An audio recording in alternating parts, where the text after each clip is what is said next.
भगवान कृष्ण ने भी कर्ण को सबसे बड़ा दानी माना है।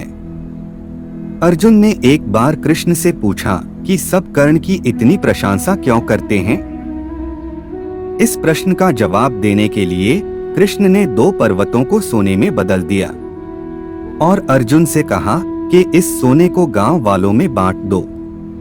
अर्जुन ने सारे गांव वालों को बुलाया और पर्वत काट काट कर देने लगे और कुछ समय बाद थक कर बैठ गए। तब कृष्ण ने कर्ण को बुलाया और सोने को बांटने के लिए कहा, तो कर्ण ने बिना कुछ सोचे समझे गांव वालों को कह दिया कि ये सारा सोना गांव वालों का है और वे इसे आपस में बांट ले। तब कृष्ण ने अर्जुन को समझाया कि कर्ण दान करने से पहले अपने हित के बारे में नहीं सोचता। इसी बात के कारण उन्हें सबसे बड़ा दानवीर कहा जाता है। कर्ण के दानवीरता के और भी उदाहरण हमें महाभारत में देखने को मिलते हैं। भगवान कृष्ण यह भली भांति जानते थे कि जब तक कर्ण के पास उसका कवच और कुंडल है तब तक उसे कोई नहीं मार सकता। ऐसे में अर्जुन की सुरक्षा की कोई गारंटी नहीं। उधर देवराज इंद्र भी चिंतित थे क्योंकि अर्जुन उनका पुत्र था। भगवान कृष्ण और देवराज इंद्र दोनों जानते थे कि जब तक कर्ण के पास पैदाइशी कवच और कुंडल हैं, वह युद्ध में अजय रहेगा। दोनों ने मिलकर योजना बनाई और इंद्र एक विप्र के वेश में कर्ण के पास पहुंच गए और उनसे दान मांगने लगे। कर्ण ने कहा, मांगो। विप्र बने इंद्र ने कहा, नहीं, पहले आपको वचन देना होगा कि मैं जो मांगूंगा आप वो दे देंगे। कर्ण ने तैश में आकर जल हाथ में लेकर कहा, हम प्रण करते हैं विप्रवर, अब तुरंत मांगिए। तब क्षद्म इंद्र ने कहा, राजन, आपके शरीर के कवच और कुंडल हमें दान स्वरूप चाहिए। एक पल के लिए सन्नाटा छा गया। कर्ण ने इंद्र की आंखों में झांका और फिर दानवीर कर्ण ने बिना एक क्षण भी गंवाए अपने कवच और कुंडल अपने शरीर से खंजर की सहायता से अलग किए और विप्रवर को सौंप दिए। इंद्र ने तुरंत वहां से दौड़ ही लगा दी और दूर खड़े रथ पर सवार होकर चले गए। लेकिन कुछ ही दूर गए होगे इंद्र का रथ नीचे उतरकर भूमि में धंस गया। तभी आकाशवाणी हुई, देवराज इंद्र, तुमने बड़ा पाप किया है। अपने पुत्र अर्जुन की जान बचाने के लिए तूने छलपूर्वक कर्ण की जान खतरे में डाल दी है। अब यह रथ यहीं धंसा रहेगा और तू भी यहीं धंस जाएगा। तब इंद्र ने कर्ण को कवच कुंडल के बदले अमोघ अस्त्र दिया। एक बार कुंती कर्ण के पास गई और उससे पांडवों की ओर से लड़ने का आग्रह करने लगी। कर्ण को मालूम था कि कुंती मेरी माँ है। कुंती के लाख समझाने पर भी कर्ण नहीं माने और कहा कि जिनके साथ मैंने अब तक का अपना सारा जीवन बिताया, उसके साथ मैं विश्वासघात नहीं कर सकता। तब कुंती ने कहा कि क्या तुम अपने भाइयों को मारोगे? इस पर कर्ण ने बड़ी ही दुविधा की स्थिति में वचन दिया, माते, तुम जानती हो कि कर्ण के यहाँ याचक बनकर आया कोई भी खाली हाथ नहीं जाता। अत मैं तुम्हें वचन देता हूँ कि अर्जुन को छोड़कर मैं अपने अन्य भाइयों पर शस्त्र नहीं उठाऊंगा। जब महाराज युधिष्ठिर इंद्रप्रस्थ पर राज्य करते थे तब वे काफी दान आदि दिया करते थे। पांडवों को इसका अभिमान होने लगा। भीम व अर्जुन ने श्री कृष्ण के समक्ष युधिष्ठिर की प्रशंसा शुरू की कि वे कितने बड़े दानी हैं। लेकिन कृष्ण ने उन्हें बीच में ही टोककर कहा, हमने कर्ण जैसा दानवीर कहीं नहीं देखा। पांडवों को यह बात पसंद नहीं आई। तब कृष्ण ने कहा कि समय आने पर सिद्ध कर दूंगा। कुछ ही दिनों बाद एक याचक युधिष्ठिर के पास आया और बोला, महाराज, मैं आपके राज्य में रहने वाला एक ब्राह्मण हूँ और मेरा व्रत है कि बिना हवन किए कुछ भी नहीं खाता पीता। कई दिनों से मेरे पास यज्ञ के लिए चंदन की लकड़ी नहीं है। यदि आपके पास हो तो मुझ पर कृपा करें, अन्यथा हवन तो पूरा नहीं ही होगा, मैं भी भूखा प्यासा मर जाऊंगा। युधिष्ठिर ने तुरंत कोषागार के कर्मचारी को बुलवाया और कोष से चंदन की लकड़ी देने का आदेश दिया। संयोग से कोषागार में सूखी लकड़ी नहीं थी।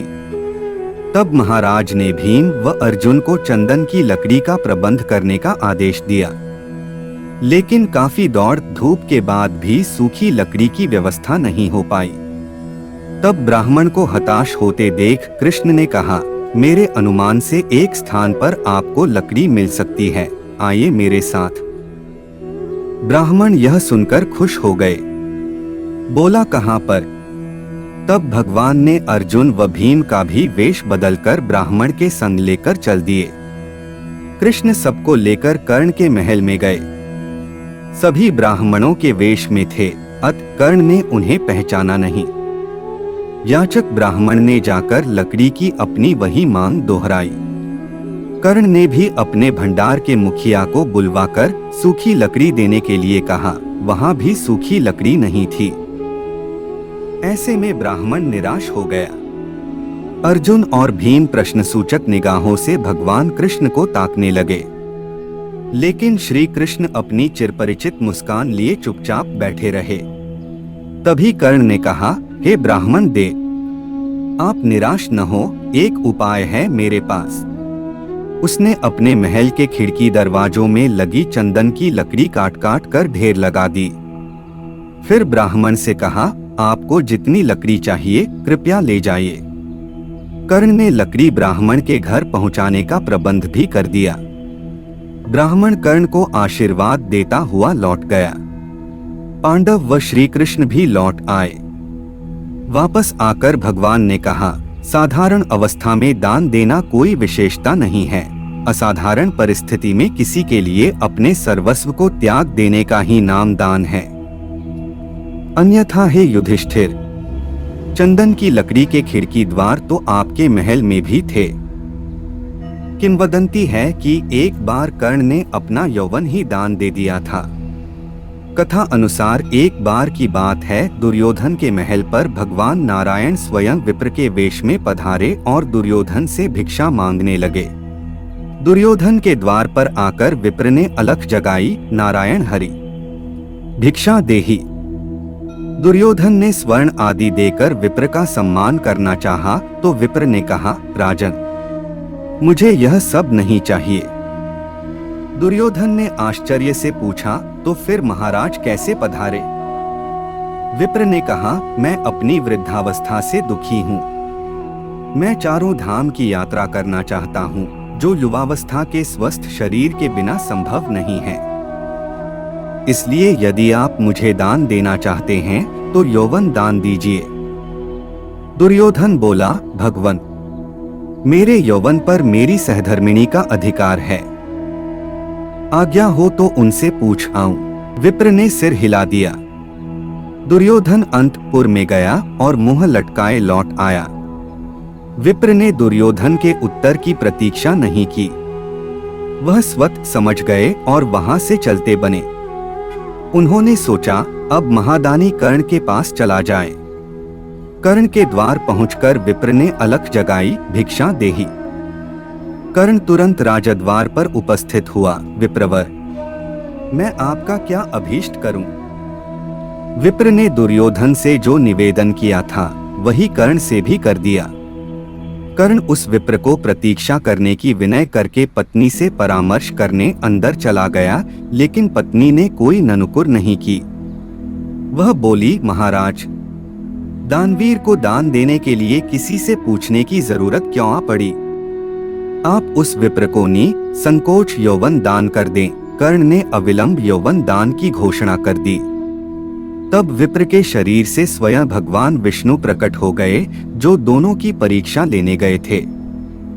कर्ण दान करने के लिए काफी प्रसिद्ध था।